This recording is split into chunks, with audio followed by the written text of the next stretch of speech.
Fala pessoal, Jefinho Silva na área mais uma vez, com mais um vídeo novo para vocês.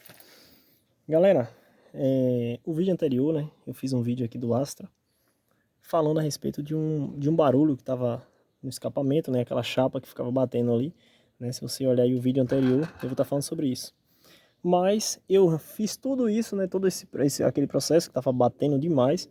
Só que depois que eu terminei, coloquei a manta térmica e tal, não resolveu o barulho continuou, né? Resolveu em partes, ou seja, só resolveu o barulho apenas da chapa. Mas tinha um segundo barulho, que eu imaginava que era o mesmo barulho, né? E esse segundo não foi resolvido. E aí eu percebia que era mais nessa roda de cá.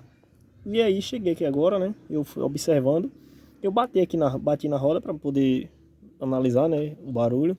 E veja só o barulho que tá fazendo quando bate na roda, ó.